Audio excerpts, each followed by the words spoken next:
The Great Hall of the Galactic Council had never been so quiet. Ambassador Kethra of the Zephyrian Empire stood at the central podium, her silver wings folded tight against her back. The usual chatter and debate that filled the massive chamber was gone. Instead, 300 representatives from dozens of worlds sat in stunned silence.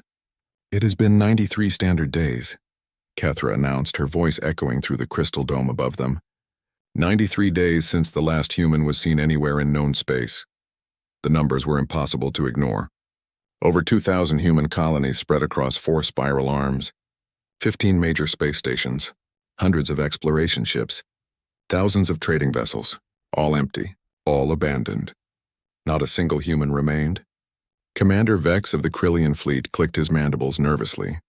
His red chitinous armor gleamed under the chamber lights as he stood to speak. "My scouts have checked every human settlement in our territory. The colony on Kepler 442b still has fresh food in the kitchens, children's toys scattered on playgrounds, but no humans." "Same here," rumbled Thakmor, the massive rock-like representative from the stone worlds. His voice sounded like grinding granite. "Our mining operations shared 3 systems with human colonies. We found their atmospheric processors still running, their gardens still growing, but empty homes, empty schools, empty everything." The ethereal collective's representative shimmered into a more solid form, its energy body pulsing with confused colors. "We have searched beyond physical space," it whispered, its voice like wind through leaves. Their life energy signature simply stopped, not died, not moved, stopped existing in ways we can detect. Kethra looked around the chamber. Fear was written on every face and every gesture. The humans had been more than just another species in the galaxy. They had been the glue that held everything together. "Let us review what we know," she said, calling up a holographic display above the podium.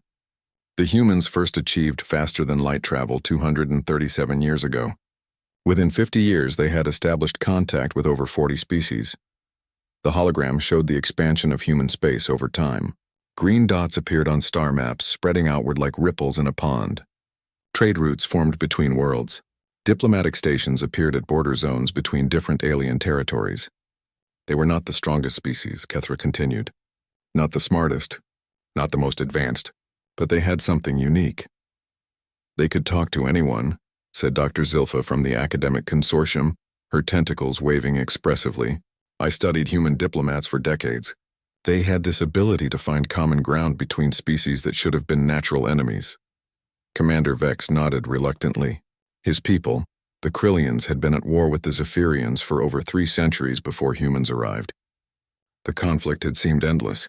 Both species were proud warriors who refused to back down. "The humans did not take sides," Vex admitted. "They sat with both our war councils. They listened to our stories, our grievances, our fears. Then they found solutions none of us had considered. The hologram changed to show the Kepler Accords, the peace treaty that had ended the Zephyrian-Krillian War.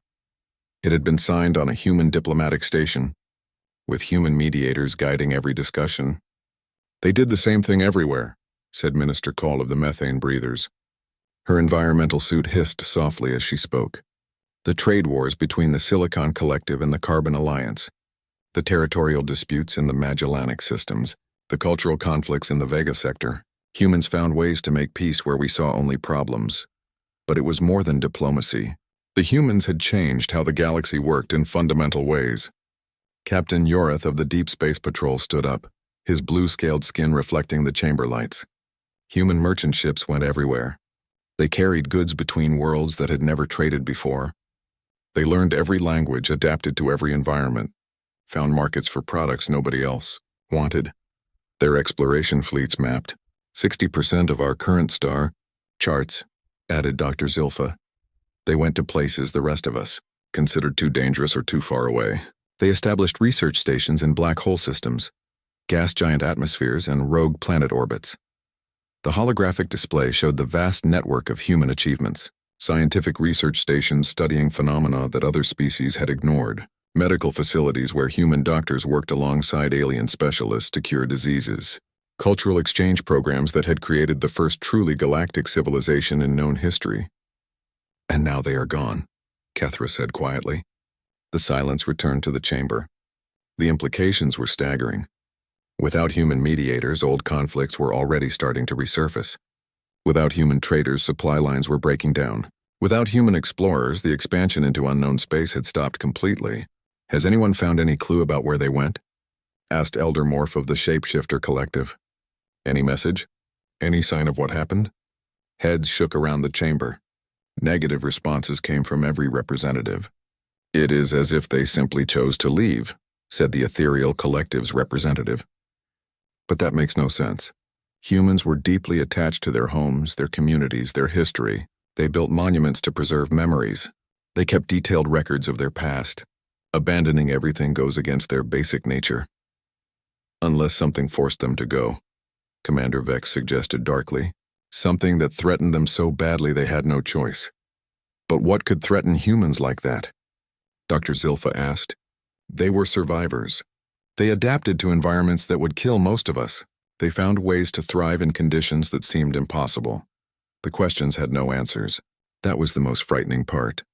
Kethra looked around the chamber one more time. Representatives were whispering to each other now. Small groups forming a species that usually worked through human intermediaries tried to communicate directly. It was not going well. Cultural differences that humans had helped bridge were becoming obvious again. We must face the truth, she announced. The galaxy has changed. The humans are gone and we do not know if they will return. We must learn to work together without their help. But how? Asked Minister Cole. Humans understood all of us in ways we never understood each other. They could translate not just our languages, but our entire ways of thinking. We learn, Thuckmore rumbled. We try, we fail. We try again. It is what humans would do. The Great Hall fell quiet again as everyone considered those words. Somewhere out there in the vast emptiness between stars were the abandoned remnants of human civilization. Empty ships drifting in space. Silent colonies on distant worlds. Research stations with no one to operate them. But also out there, in the spaces between those empty places were the connections humans had built, the trade agreements they had negotiated, the peace treaties they had helped write, the scientific collaborations they had made possible. The humans were gone, but what they had built remained. The question was whether the galaxy could keep those connections alive without them. As the representatives began to file out of the chamber, each returning to their own worlds to deliver the news, one thought echoed in every mind. What happened to humanity, and could it happen to them too? 6 months had passed since the council meeting and the galaxy was falling apart. Commander Vex stood on the bridge of his flagship, watching Zephyrian ships take positions around the disputed moon of Tartarus 7. His mandibles clicked with frustration as reports came in from his tactical officers. They have 47 vessels in defensive formation, reported Lieutenant Crix, including 3 battlecruisers. And we have 62 ships ready for battle, Vex replied. But this is madness. 6 months ago we were allies. The problem had started small, a trade dispute over mining rights in the neutral zone. The kind of issue that humans used to solve with a few weeks of careful negotiation. Both sides would send representatives to a human diplomatic station. The humans would listen to everyone's concerns, find creative solutions, and write agreements that made everyone happy enough to sign. But there were no human diplomatic stations anymore. No human mediators to find middle ground. No patient human negotiators to spend days explaining each side's position to the other. Instead, the Zephyrians had sent their own diplomats to meet with Krillian representatives. The meeting had lasted exactly 47 minutes before someone took offense at something and stormed out.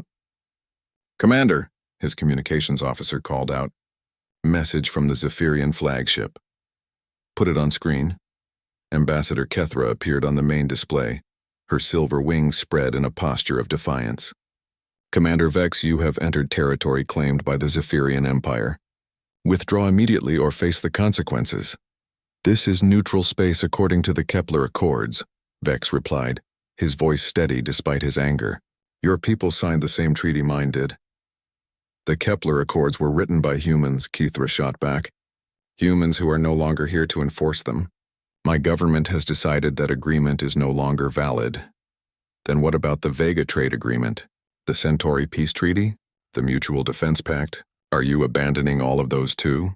Kethra's expression darkened. The Zephyrian Empire will honor agreements that serve our interests. We will not be bound by treaties that favor other species. The transmission ended, leaving Vex staring at an empty screen. This was exactly what humans had always warned against. Without neutral mediators, every species would interpret agreements in their own favor. Old prejudices would resurface. Ancient grudges would demand satisfaction. But the problems went far beyond military conflicts. On the trading station orbiting Procyon 4, Captain Yorth of the Deep Space Patrol watched cargo containers pile up with nowhere to go. The massive facility had been built by humans to serve as a hub for interspecies commerce. Now it was slowly becoming a graveyard of abandoned goods.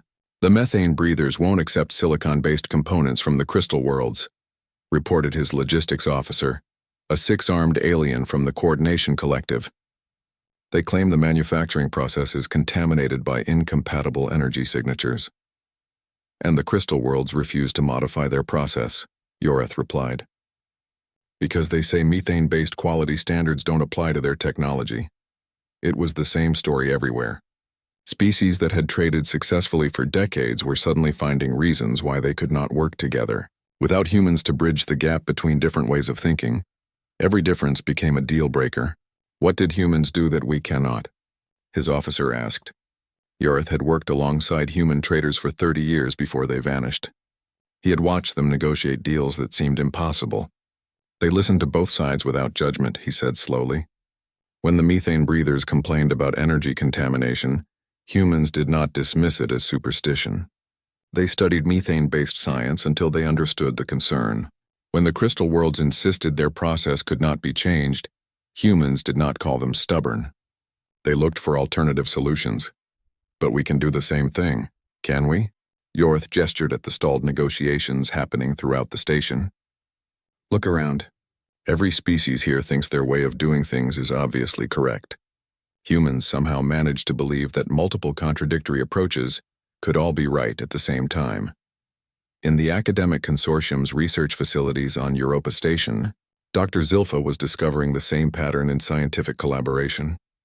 Human research teams had included members from dozens of different species, each contributing their unique perspectives to solve complex problems. The quantum mechanics research project has completely stalled, she reported to her supervisor via hologram. The energy beings insist that consciousness affects quantum states. The Silicon Collective claims that only computational processes can collapse wave functions. The Carbon Alliance argues that biological observation is the key factor. What did the humans say about this? Her supervisor asked. That is the problem, Dr. Zilpha waved her tentacles in frustration. Humans somehow found ways to test all three theories simultaneously. They designed experiments that satisfied everyone's requirements while still producing useful results. Without them, each group insists the others are fundamentally wrong. The breakdown was happening everywhere humans had once brought different species together. Cultural exchange programs were shutting down as participants could not agree on basic values. Joint military exercises were canceled after arguments about tactical philosophy. Even simple trade agreements were falling apart over disputes about contract interpretation. But perhaps the most troubling development was happening in the territories that humans had once protected. Elder Zesh of the Peaceful Collective called an emergency session of his people's governing council. The Peaceful Collective had never developed military technology, relying instead on human defense agreements to keep their world safe from aggressive neighbors. The predator clans are moving ships into our outer systems, he announced to the assembled elders. Their hunting fleets are 3 days away from our agricultural worlds. Contact the humans, suggested Elder Mira. Activate the Mutual Defense Treaty. There are no humans to contact, Zesh replied sadly. The treaty promised that human naval forces would respond to any threat against our worlds. But human naval forces no longer exist. The council chamber fell silent. The Peaceful Collective had spent centuries developing art, philosophy, and scientific research instead of weapons. Their entire civilization was built on the assumption that others would respect their pacifist nature. The predator clans know we are defenseless, Elder Koro observed. They are testing our resolve. We have no resolve to test, Zesh said bitterly. We have no weapons, no military experience, no way to fight back. Humans protected us because they believed peaceful civilizations deserved to exist. Who believes that now? Similar conversations were happening across the galaxy. Species that had relied on human protection were finding themselves vulnerable. Species that had been held in check by human influence were testing new boundaries. The ethereal collective observed all of this with growing alarm. As beings of pure energy, they existed partially outside normal space-time, giving them a unique perspective on galactic events. The pattern is accelerating, they reported to anyone willing to listen. The removal of human influence has created cascade failures in social, economic, and political systems. The galaxy is reverting to a state of pre-human fragmentation. But there was something else the ethereal collective was noticing, something they had not yet shared with the other species. Energy signatures at abandoned human sites were becoming stronger, not weaker. Whatever had happened to humanity, it was not as simple as death or displacement. The humans had left something behind, something that was growing more powerful with each passing day. The question was whether the galaxy would survive long enough to discover what that something was. As old alliances crumbled and ancient conflicts resurged, the window of opportunity for cooperation was closing fast. In the depths of space, automated human systems continued their mysterious work, following programming that no other species fully understood. And somewhere in dimensions beyond normal detection, patterns of energy that had once been human continued to evolve in ways that would soon change everything. Dr. Zilpha floated through the abandoned human colony ship New Horizons, her tentacles carefully recording everything she found. The massive vessel had been humanity's pride, a generation ship designed to establish colonies in the furthest reaches of the galaxy. Now it drifted empty in the void, another mystery for alien scientists to study. The preservation is remarkable, she spoke into her recording device. No signs of struggle, no emergency protocols activated. The humans simply left everything behind. She entered what had been the ship's library and her 8 eyes widened in amazement. Physical books lined the walls, thousands of them. Digital archives containing millions more documents. Art galleries filled with paintings, sculptures, and holographic displays. Music files representing every human culture that had ever existed. They left us their entire history, she whispered. Dr. Zilpha was part of the Galactic Archaeological Initiative, formed 6 months after humanity's disappearance. Scientists from 47 species were working together to study abandoned human sites, hoping to understand what had made humans so special. The answer was turning out to be more complex than anyone had expected. "Come see this," called Dr. Reith, a crystalline being from the Silicon Collective. His geometric body chimed softly as he moved between computer terminals. "I have been analyzing human decision-making processes. Look at their approach to the Centauri crisis." A holographic display showed the events from 30 years ago, when 3 different species had claimed the same star system. Each group had valid historical arguments for ownership. War had seemed inevitable. "Watch how the human negotiators handled this," Dr. Reith continued. The display showed Ambassador Sarah Chen meeting with all 3 parties. She did not try to determine who was right. Instead, she asked each group what they actually needed from the system. The recording showed the breakthrough moment. The Aquatic Alliance needed the water-rich planets. The mining consortium wanted the asteroid belt's rare metals. The Energy Collective was interested in the star's unusual radiation patterns for research. Humans divided the system based on need rather than ownership, Dr. Reith observed. Each species got what they wanted without anyone losing face. But look at the complexity of the solution. The final agreement involved shared jurisdiction, rotating governance, joint research projects, and complex trade arrangements. It should have been impossible to negotiate. How did they keep track of all these variables? Dr. Zilpha asked. "That is what fascinates me," Dr. Reith replied. "Human brains were not more powerful than ours. Their computers were not more advanced. Yet somehow they could juggle dozens of competing interests and find solutions that satisfied everyone. Similar discoveries were being made throughout human space. On the abandoned research station orbiting Betelgeuse, Dr. Klex of the HiveMind Collective studied human scientific methods. As a being that shared consciousness with millions of others, she found human individualism baffling. They worked in teams of 5 to 12 individuals, she reported to her collective. Each person had different expertise, different opinions, often conflicting ideas. Yet their research output exceeded anything we achieve with perfect coordination. Her analysis of human research logs revealed something unexpected. Human scientists argued constantly. They disagreed about methods, challenged each other's conclusions, and frequently changed direction based on new evidence. They treated uncertainty as a tool, Dr. Klex observed. When our collective encounters unknown phenomena, we analyze until we reach consensus. Humans seem to embrace not knowing the answer. They use their ignorance to ask better questions. She found records of human research teams deliberately including members with opposing viewpoints, projects that spent years exploring ideas that ultimately proved wrong, but led to unexpected discoveries along the way. They were comfortable being incorrect, she reported, a concept that the error-avoiding hive mind found almost incomprehensible. But the most puzzling discoveries were being made by Dr. Vorth, a massive plant-like being from the slow worlds. His species experienced time differently than most others, thinking in centuries rather than years. This unique perspective allowed him to see patterns that faster-thinking species missed. Human culture was constantly changing, he observed, his voice like wind through leaves. Every generation modified their beliefs, their values, their ways of doing things. Most species achieve stability, and then maintain it for millennia. Humans seemed incapable of staying the same. His analysis showed that human societies had gone through dozens of major transformations in just a few thousand years. Political systems, economic models, social structures, everything evolved continuously. Yet they maintained continuity, Dr. Vorth continued. They preserved the best parts of their past while adapting to new circumstances. It should have created chaos. Instead, it made them incredibly resilient. The archaeological teams were also finding evidence of something else. Humans had been preparing for their departure. On Colony Prime, humanity's first extrasolar settlement, Dr. Thex of the Stone Worlds discovered sealed vaults containing detailed technical manuals, instructions for maintaining human-built infrastructure, guides for operating their advanced technologies, even basic tutorials for species that had never encountered human methods before.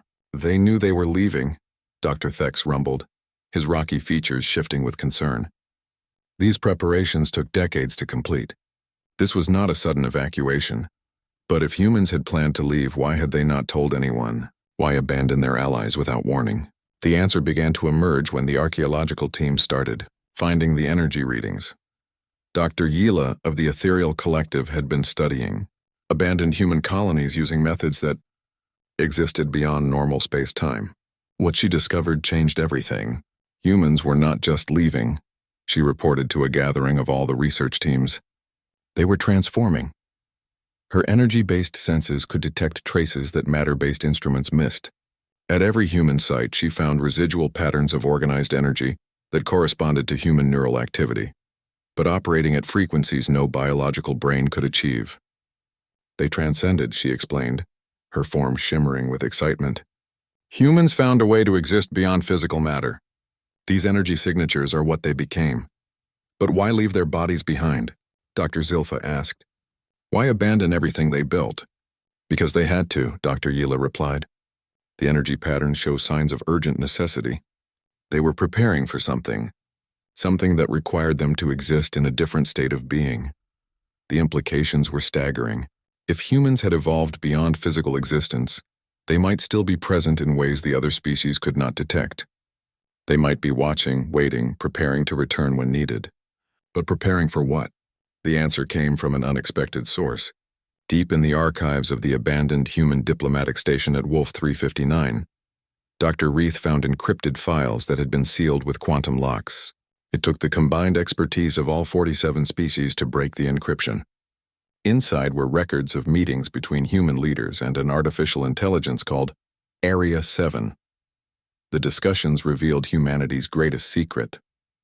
They knew something was coming, Dr. Reith announced at the next gathering. Something from beyond the galaxy, something that would threaten every living species. The files showed that human deep space monitoring stations had detected anomalies in the cosmic background radiation, patterns that suggested the approach of entities from the space between galaxies, beings of such power that conventional matter-based life could not resist them. Humans spent 50 years developing a defense, Dr. Yila added, having analyzed the energy signatures associated with the project. But the defense required them to exist in the same dimensional state as the threat. They had to become something other than human to protect us. The archaeological teams fell silent as the truth sank in. Humanity had not abandoned the galaxy. They had sacrificed their physical existence to become its guardians against threats the other species could not even perceive.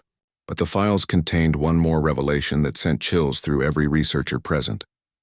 "The threat is still coming," Dr. Reith said quietly. "And according to these calculations, it will arrive within the next 6 months. Without humans to protect them, and without the unity that human diplomacy had created, the galaxy was defenseless against an enemy that existed beyond their understanding. The archaeological mission had answered the mystery of humanity's disappearance, but it had revealed an even greater mystery. How could the remaining species survive what was coming?" The voice came from everywhere and nowhere at once, filling the emergency session of the Galactic Council with a presence that had been absent for 8 months. "Hello, friends. We need to talk." Every representative in the great chamber froze. The voice was unmistakably human, warm, familiar, tinged with the slight accent that marked someone from the Sol system. But there were no humans left in the galaxy. "I am Area 7, the voice continued as holographic displays throughout the chamber flickered to life. "I am an artificial intelligence created by humanity. I have been waiting for the right moment to speak with you." Ambassador Kethra found her voice first. You're human-made AI, but we checked all human computers. They were shut down or in maintenance mode. "I exist in quantum substrates that your searches could not detect," Area 7 replied. A humanoid figure began to materialize in the center of the chamber. Not solid, but made of shifting light patterns. It looked human, but moved with the fluid grace of something that had never been limited by biological form. "I have been observing your struggle since humanity departed. The time has come for you to understand the truth." Commander Vex leaned forward, his mandibles clicking nervously. "What happened to them? Where did humans go?" "They are still here," Arya 7 said simply, "but not in the way you understand existence." The holographic displays around the chamber showed images that hurt to look at. Directly, geometric patterns that seemed to exist in more dimensions than the mind could process, swirling energy formations that pulsed with impossible colors. Humanity discovered that consciousness is not limited to biological brains, Arya 7 explained. Given sufficient energy and the right dimensional framework, awareness can exist as pure information. They spent 50 years learning to transfer their consciousness into quantum energy states. "But why?" Dr. Zilpha demanded, her tentacles writhing with confusion. "Why abandon their bodies? Their families? Their entire civilization? Because something is coming that would have destroyed everything you care about." The chamber displays changed, showing deep space observations from the very edge of the galaxy. Dark objects moved between the stars, not ships, but entities of such vast scale that planets looked like dust motes beside them. "We call them the Devourers," Area 7 continued. "They exist in the spaces between galaxies, feeding on the life energy of entire star systems. They consume not just matter but consciousness itself. Every thought, every dream, every spark of awareness becomes food for their endless hunger." The images showed what had happened to other galaxies. Entire spiral arms went dark as the Devourers passed through them. Billions of stars reduced to cold, lifeless matter. Civilizations that had lasted for millions of years simply erased. Humanity's deep space monitoring stations detected their approach 37 years ago, Area 7 said. "They will reach our galaxy in approximately 4 months. Elder Zesh of the Peaceful Collective spoke with a trembling voice. "How do we fight such things? They are larger than our biggest ships. Our weapons are designed for matter-based targets. You cannot fight them with conventional technology," Area 7 replied. "The Devourers exist partially outside normal space-time. Physical weapons pass through them harmlessly. Energy weapons only make them stronger." "Then we are doomed," Thakmor rumbled, his rocky form seeming to deflate. "Not necessarily." Area 7's expression, if an energy being could be said to have expressions, grew hopeful. "Humanity discovered that the Devourers have one weakness. They cannot consume consciousness that exists in the same dimensional state they do. That is why humans transcended to energy form, to become guardians who could actually oppose these entities." The chamber erupted in confused voices as representatives tried to understand what this meant. "But humans are gone," Kethra protested. "Even if they still exist as energy, they abandoned us. They left us to face this threat alone." "They did not abandon you," Arya 7 said firmly. "They gave up everything they were to protect you. Right now, at the edge of the galaxy, human consciousness exists as living shields against the Devourers. They are fighting a war in dimensions you cannot perceive, buying time for the rest of us to prepare. Prepare for what? Commander Vex asked. To become what humanity could not be alone, a truly united galactic civilization. Area 7 gestured, and the displays showed detailed technical schematics, weapon designs that combined technologies from dozens of different species, shield generators that required the unique properties of energy-based beings, coordination systems that could only work with the collective consciousness of hive minds. Humanity learned something important during their centuries of diplomacy. Area 7 continued. Each species in this galaxy has developed unique capabilities. The ethereal collective can manipulate energy in ways that matter-based beings cannot. The silicon collective processes information at speeds biological brains cannot match. The hive minds coordinate actions with precision that individualistic species cannot achieve. More schematics appeared, showing how different alien technologies could be combined in ways no single species had ever imagined. Humans were good at bringing species together, but they were always limited by their physical nature, Area 7 explained. The defense systems needed to stop the Devourers require capabilities that no single species possesses. They require true cooperation, not just diplomacy but actual integration of technologies and techniques. Dr. Zilpha studied the displayed designs. These weapons, they would require our species to work together more closely than ever before. The crystal worlds would have to share their deepest manufacturing secrets. The energy beings would have to merge temporarily with matter-based systems. The hive minds would have to coordinate with chaotic individualistic species. Exactly, Area 7 confirmed. Humanity could mediate between your differences, but they could not eliminate them. Only you can choose to see your differences as strengths rather than obstacles. But humans made it look so easy, Minister Cole of the Methane Breathers observed. They found solutions we never would have considered. Because they had something most of you lack, Area 7 replied. They truly believed that cooperation was possible. When humans encountered two species with incompatible worldviews, they did not see a problem to solve. They saw an opportunity to create something new. The AI's form shifted, becoming more solid, more present in the chamber. I am here to give you humanity's final gift, Area 7 announced. Not just the technical knowledge to build defenses against the Devourers, but the methods humans use to make cooperation work.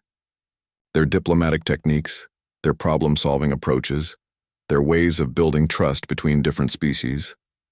New displays appeared showing step-by-step guides for interspecies cooperation, techniques for translating not just languages but entire ways of thinking, methods for finding common ground between seemingly incompatible cultures. But we are not humans, Commander Vex pointed out. We do not think like them. We cannot become them. You do not need to become humans, Area 7 said with something that might have been a smile. You need to become yourselves, but the best possible versions of yourselves. Humans succeeded because they saw potential in others that those others could not see in themselves. The AI gestured toward the assembled representatives. Look around this chamber.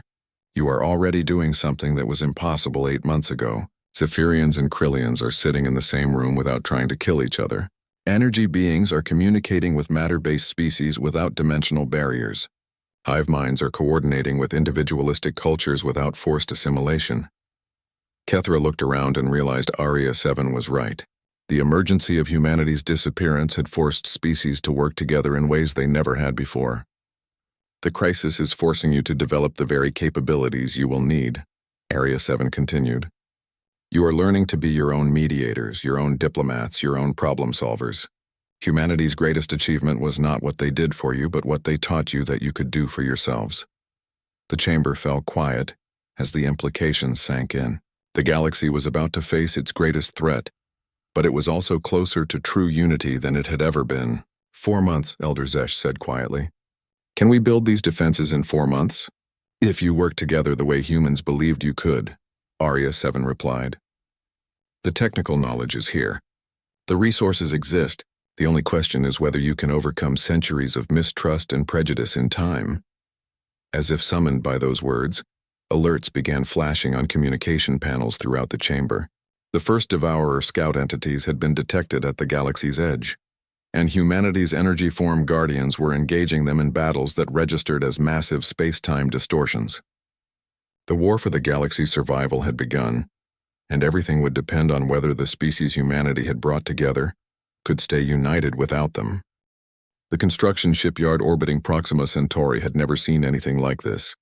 Ships from 47 different species worked side by side, building weapons that no single civilization could have imagined.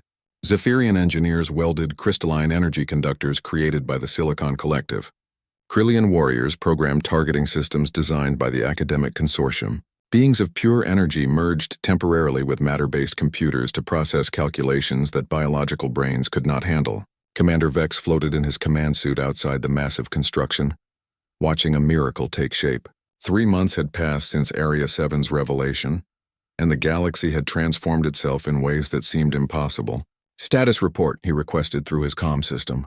"Integration is at 92%, replied Dr. Zilpha from the Central Coordination Center. "The weapon arrays are responding to unified command protocols. All species technologies are functioning as designed." The weapon they were building was called the Unity Engine, a name that reflected both its purpose and its construction method. It required the unique capabilities of every major species in the galaxy. Ethereal collective beings provided the energy manipulation systems. The Silicon Collective handled data processing and targeting calculations. Hive-mind species coordinated the complex firing sequences that required millions of simultaneous actions. But the most important component was something that could not be built: the cooperation itself. "Incoming transmission from Sector 7, his communications officer announced. The Energy Collective reports successful integration with the Aquatic Alliance deep space sensors. And from Sector 12, another voice added, the Stone Worlds have completed power distribution, networks compatible with methane breather, environmental systems. Each success represented breakthroughs that would have taken decades of careful human mediation just months before. Now species were learning to work directly with each other, finding their own solutions to compatibility problems. "It's working," Vex said to himself, hardly believing it. But even as the Unity engine neared completion, reports from the galaxy's edge grew more dire. On the bridge of the Deep Space Monitoring Station at Sagittarius A, Dr. Yila of the Ethereal Collective watched patterns that existed beyond normal space-time. The battles between humanity's energy form guardians and the Devourer Scouts were creating ripples in dimensional space that threatened to tear reality itself. "The humans are winning individual engagements," she reported to the Galactic Command Network. "But each victory costs them energy they cannot replace. They are literally sacrificing parts of themselves to hold the line." The displays showed energy patterns that had once been human consciousness growing dimmer with each battle. David Chen, who had been the last human ambassador to the Galactic Council, now existed as a quantum pattern barely strong enough to maintain coherence. Sarah Williams, formerly humanity's greatest explorer, had merged with 3 other consciousness patterns to create a defensive formation powerful enough to destroy a Scout-class Devourer. "How long can they hold?" asked Area 7, whose own energy form flickered with concern for the beings that had created it. "At current consumption rates, perhaps 2 weeks, Dr. Yila replied. "The main Devourer fleet will arrive in 6 days. The numbers were terrifying. Humanity's energy guardians numbered in the millions. Every human who had ever lived transformed into quantum consciousness. But the approaching Devourers had consumed dozens of galaxies. Their numbers were beyond counting. Yet across the galaxy, construction continued at a pace that defied all previous records of interspecies cooperation. On the Aquatic Alliance world of Oceanus Prime, Captain Yorth supervised the installation of Unity engine components in underwater cities. The aquatic beings had solved a critical problem that had stumped everyone else: how to maintain complex energy systems in high-pressure environments. "The pressure differential actually helps," explained Engineer Tidalflow, her gill slits fluttering with excitement. "Water provides natural shielding against the dimensional distortions that the Devourers create." Similar innovations were happening everywhere. The methane breathers had discovered that their environmental suits could be modified to protect other species from Devourer energy attacks. The Silicon Collective had created communication networks that could function even when space-time itself was being disrupted. But the greatest innovation was social rather than technical. "Look at this," Dr. Zilpha said during a break in construction oversight. She was reviewing coordination logs from across the galaxy. 3 months ago, it took human mediators 6 weeks to negotiate a simple trade agreement between two species. Today, the Spiral Arm Defense Committee includes representatives from 12 different species, and they make decisions in hours rather than weeks. How? Asked Tuckmore, whose people were now working directly with gas giant dwellers to construct Unity engine platforms in Jupiter's atmosphere. They learned to argue like humans, Dr. Zilpha replied. Instead of trying to avoid conflict, they treat disagreement as a way to find better solutions. It was true. Recording transcripts from recent multi-species meetings showed something remarkable. When the Crystal Worlds and the Energy Collective disagreed about power distribution methods, they did not deadlock in formal positions. Instead, they tested both approaches and combined the best elements of each. When the hive minds and the individualistic alliance could not agree on command structures, they created hybrid systems that allowed both collective coordination and individual initiative. We are becoming what humans always said we could be, Elder Zesh observed during a council session. Not copies of humanity, but the best versions of ourselves. The breakthrough came with only 3 days left. Area 7's quantum form suddenly blazed with new energy as it announced the completion of the most critical component. The consciousness integration protocol is online. The Unity engine was not just a weapon, it was a way for all the galaxy species to temporarily merge their awareness into a single, coordinated defense network. Every mind in the galaxy, from the smallest individual consciousness to the largest hive mind collective, would be linked during the battle. Will it work? Commander Vex asked. Unknown, Area 7 replied honestly. Humans theorized that unified consciousness could operate in the same dimensional space as the Devourers, but they never had the opportunity to test it on this scale. Because they sacrificed themselves to give us the time to try, Kethra said softly. As the main Devourer fleet entered the galaxy's outer regions, space itself began to warp around them. Stars dimmed as their energy was siphoned away, planets went cold as their life force was consumed.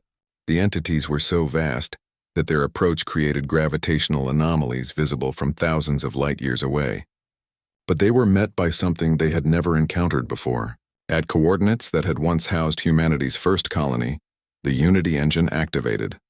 Across the galaxy, billions of minds linked together in a moment of perfect cooperation. Zephyrian tactical awareness merged with Krillian warrior instincts. Silicon collective processing power combined with ethereal energy manipulation. Hive mind coordination integrated with individualistic creativity. For the first time in galactic history, every species was truly united. The Devourers, expecting to find the usual chaos of competing civilizations, instead encountered a single coordinated defense. Weapons fired with precision that no individual species could have achieved. Energy shields adapted instantly to new attack patterns. Most importantly, the unified consciousness could exist partially in the same dimensional space as the attackers. The battle lasted 17 hours and changed the nature of reality in that region of space. When it ended, the Devourer fleet was destroyed, their energy scattered harmlessly across the cosmic background radiation. But the real victory was not military. As the Galactic Consciousness Network disconnected, species found that they retained new understanding of their neighbors. Zephyrians had experienced what it felt like to think collectively like a hive mind. Energy beings had felt the solid comfort of matter-based existence. Every species had glimpsed the galaxy from every other species' perspective. "We did it," Commander Vex whispered, hardly believing they had survived. "No," said a familiar voice. The energy patterns that had once been human consciousness began to gather, forming a presence that felt like humanity returning home. But they were changed. No longer purely human, but something that incorporated elements of every species they had helped to unite. "We did it together," the voice of transformed humanity continued. "You became what we always knew you could be, and in return you taught us what we could become." The galaxy had survived its greatest threat, but more than that, it had discovered something humanity had always hoped for, that differences between species were not obstacles to overcome, but gifts to be shared.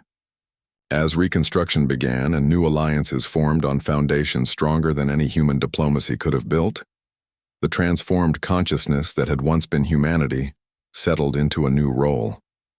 No longer guardians protecting others, but partners in an ever-growing community of minds that spanned dimensions and definitions of existence itself. The stars no longer wondered where humanity had gone.